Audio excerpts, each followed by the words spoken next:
मंगलवार Bokaro steel plant के steel melting shop 2 में हुए हादसे में 3 ठेकेदार घायल हो गए।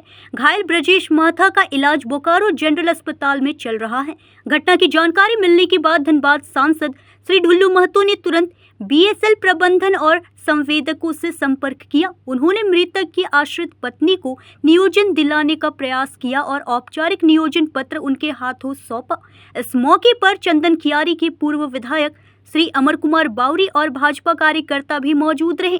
सांसद ने हादसे पर गहरा दुख व्यक्त किया और प्रभावित परिवार के प्रति संवेदनाएं जताई। इस तरह कितने ऑफर लेटर बांटेंगे, क्योंकि प्लांट की स्थिति आप देख रहे हैं, आप सांसद हैं, भारत सरकार का प्रतिनिधित्व करते हैं आप।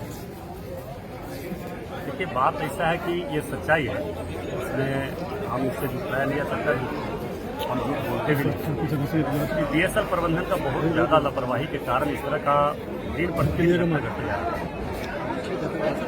जो हमारे मजदूर साथी है उसको ट्रेन नहीं करवाया गया है, नहीं ट्रेन करवाने का परिणाम है किस तरह से घटना घट रही है। अगर किसी को बहाली करवाया या कोई काम कर रहा तो उसको ट्रेन करने का काम भी बीएसएल का है, मगर बीएसएल प्रबंधन ये काम नहीं करके कैसे उसका प्रोडक्शन ज्यादा हो, कैसे उसका काम ज्यादा हो, इस पर विशेष ध्यान उसका है। इस पर सरासर दोषी बीएसएल प्रबंधन है हर हाल में, और इस तरह का घटना का हर हाल में जांच, उच्च स्तरीय जांच भी होनी चाहिए। जांच करके जो ऐसे लापरवाह अफसर भी है, जो भी व्यक्ति, उस पर कार्रवाई भी होनी चाहिए, क्योंकि एक नौकरी मिलना और एक इंसान का जान जाना, ये बहुत अंतर है। नौकरी देना कोई समाधान नहीं है। नौकरी एक परिवार को मिलता है, एक घर के सदस्य को मिलता है, मगर घर के जितने सदस्य होते हैं सारे लोग उस पर दुखी होते हैं। घर का दुख का समाधान नहीं कर सकता बीएसएल। इसलिए इस तरह का बड़ी घटना जो बराबर हो रही है, इसका जांच का विषय है, जांच होना चाहिए। और जो अनट्रेंड लोग को जो खटवाया जा रहा है, काम करवाया जा रहा है, उसको ट्रेन करवाया जाए, अन्यथा इस तरह का घटना घटने से जो विभागीय अधिकारी है उस पर कार्रवाई होगी। एक हफ्ता पहले वही रोक टूटा था, उसी का पलटी हुआ, अब फिर तुरंत घटना होगा, क्या मानते हैं? बोल तो दिया, पहले भी बोले, आज भी बोल रहे। इसका मुख्य दोषी इसका जो सेल कंपनी का चेयरमैन है, उसका लापरवाही बहुत ज्यादा है। हमने और हमारे जितने प्रतिनिधि मंडल थे, हम लोग कितना बार हमारे अमर भाई भी कई बार इस मैटर पर बात किए, हम लोग आपस में चर्चा भी किए, और सेल चेयरमैन से भी और सेल मंत्री को भी बात, हम लोगों ने जो मंत्री है स्वामी साहब, उनसे भी हम लोगों ने बात किया, मगर कोई तरह का कोई इस पर कार्रवाई नहीं की जा रही है। सेफ्टी कैसे हो, कैसे लोगों को सुरक्षा मिले, इस पर कोई कार्रवाई नहीं है। सिर्फ उसको प्रोडक्शन करना है। अपने आप को बहुत ईमानदार समझते हैं। ईमानदारी का परिणाम है कि दिन प्रतिदिन यहाँ पे बड़ी बड़ी घटना घट रही है। इसका जवाबदार जिम्मेवारी भी हम दे सकते हैं, चेयरमैन को दे सकते हैं। लेकिन मानते हैं कि सांसद का भी बात नहीं सुना जा रहा है। निश्चित तौर पर कहीं न कहीं इस तरह का लापरवाही और गलत कन्विंस ऊपर में भी किया जा रहा है। इसका सरासर दोषी चेयरमैन है। ये जांच कब खत्म होगी? जांच का विषय जरूर माननीय देश के यशस्वी प्रधानमंत्री नरेंद्र मोदी से, अपने सेल मिनिस्टर से भी, और अपने जो भी हमारे विभागीय, हमारे सरकार से संबंधित अधिकारी हैं या मंत्री हैं, उनसे बात करें। क्या ये जांच कब खत्म कब होगी? देखिए, ज्वाइनिंग उनकी धर्मपत्नी को मिल गया है, जिनका डेथ हुआ है उनका धर्मपत्नी को नौकरी मिल गया है। और प्रावधान में क्या है, प्रावधान के अनुसार ही बीएसएल कंपनी उनकी पत्नी को नौकरी दिया है। अब आपसी परिवार में थोड़ा मोड़ा अगर मनमुटा है तो उसको हम लोग बैठ के सॉर्ट आउट करेंगे। क्या कहेंगे? देखिए, बीएसएल प्रबंधन का बहुत बड़ी लापरवाही है और बहुत बड़ी गलती भी है, क्योंकि एक घटना नहीं घटा है। हमारे सांसद बनने के बाद लगभग 15 की घटना घट चुकी है। इसका जवाबदेही बीएसएल प्रबंधन को ही देना होगा। और आज भी एक आदमी का 4 उंगली कटा है। कई किस तरह से पीड़ित परिवार हमारे पास जाता है, जिनका 2 पैर कट गया है, हाथ कट गया है। ये सरासर दोषी इसका बीएसएल प्रबंधन है। बीएसएल प्रबंधन से भी दोषी हम सबसे ज्यादा मानते हैं, तो इसका सेल चेयरमैन को मानते हैं।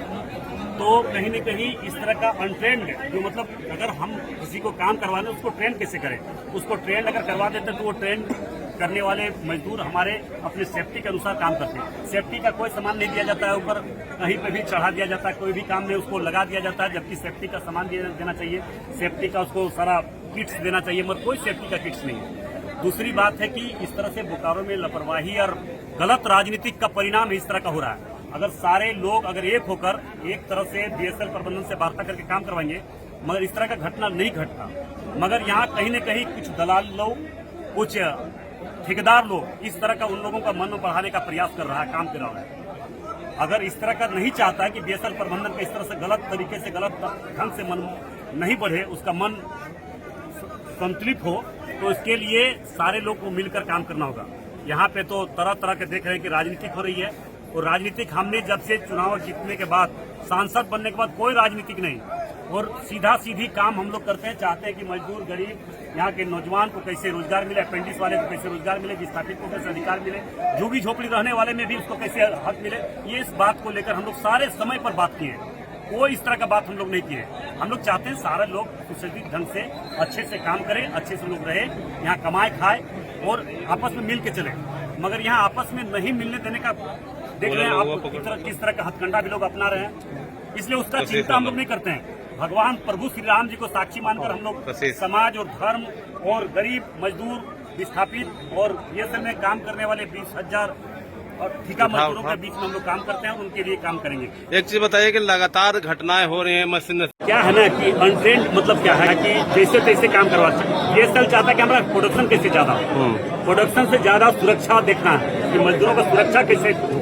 अनट्रेंड आदमी को काम करवाकर ट्रेन को अगर बहाली कर भी लिया तो उसको ट्रेन करवा दे, बीटीसी करवाए, उसका ट्रेनिंग करवाए, ट्रेनिंग करवा के उस सारे मजदूर को काम करवाए ताकि घटना नहीं घटे। वो सेफ्टी से काम करे। सेफ्टी का किट्स नहीं दिया जाता, जबरन सेफ्टी नहीं देने के बाद भी उसको पोल पर चढ़ा दिया जाता है, चिमनी पर चढ़ा दिया जा रहा है। अगल बगल में जो काम में नहीं सेफ्टी का कोई सामान उसके पास नहीं रहता है, उस पर काम करवाया जाता है। तो कहीं न कहीं बीएसएल प्रबंधन का ये जिम्मेवारी है और बीएसएल प्रबंधन ही दोषी है। देखा जा रहा है कि आपकी बातों को भी अनदेखी किया जा रहा है लगातार। इसके लेकर हम ऊपर स्तर पर बात किए हैं, मंत्री से बात किए हैं। इसके लेकर प्रधानमंत्री से भी बात करना होगा तो बात करेंगे, मगर यहाँ के वास्तविक स्थिति और सही स्थिति हम बताने का काम करेंगे। आज नियोजन मिला है लोगों को? हाँ, नियोजन उनकी वाइफ को मिला है। जो नियम पूर्वक बीएसएल का जो नियम है उस आधार पर उन्होंने काम किया है, और उनके आपसी परिवार में थोड़ा मोड़ा जो त्रुटि है उसको हम लोग बैठ के समाधान करेंगे। बोकारो से चंदन कुमार गुप्ता की रिपोर्ट।